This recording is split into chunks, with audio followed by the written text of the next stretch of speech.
Hey everyone, and thank you for tuning into LearnCast. My name is Martina, and today we will be discussing momentum. To start off, we will be talking about momentum and how it relates to force. The equation for momentum is momentum equals mass times velocity, or P equals mv, and the variable for momentum is b. So basically what this is stating is that the bigger an object is, and the faster it is moving, the harder it is to stop.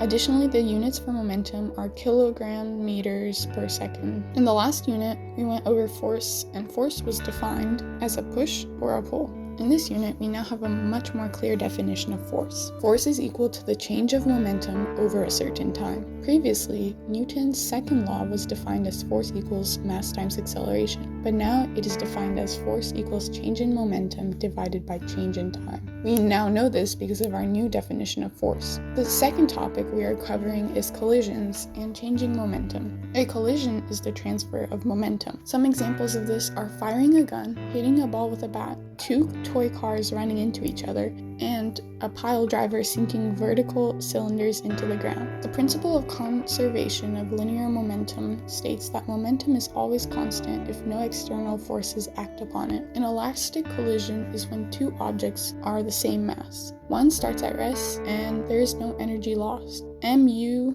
equals mv. Therefore, the velocity of one mass before the collision is equal to the velocity of the second mass. The kinetic energy of the mass that isn't at rest is equal to 1/2 mu squared.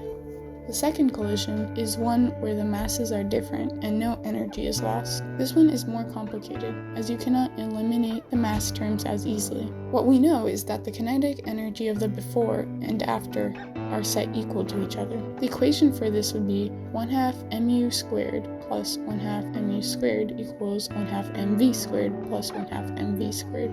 Inelastic collisions, on the other hand, are two objects colliding when energy is lost. When a moving object hits a stationary one, they stick together.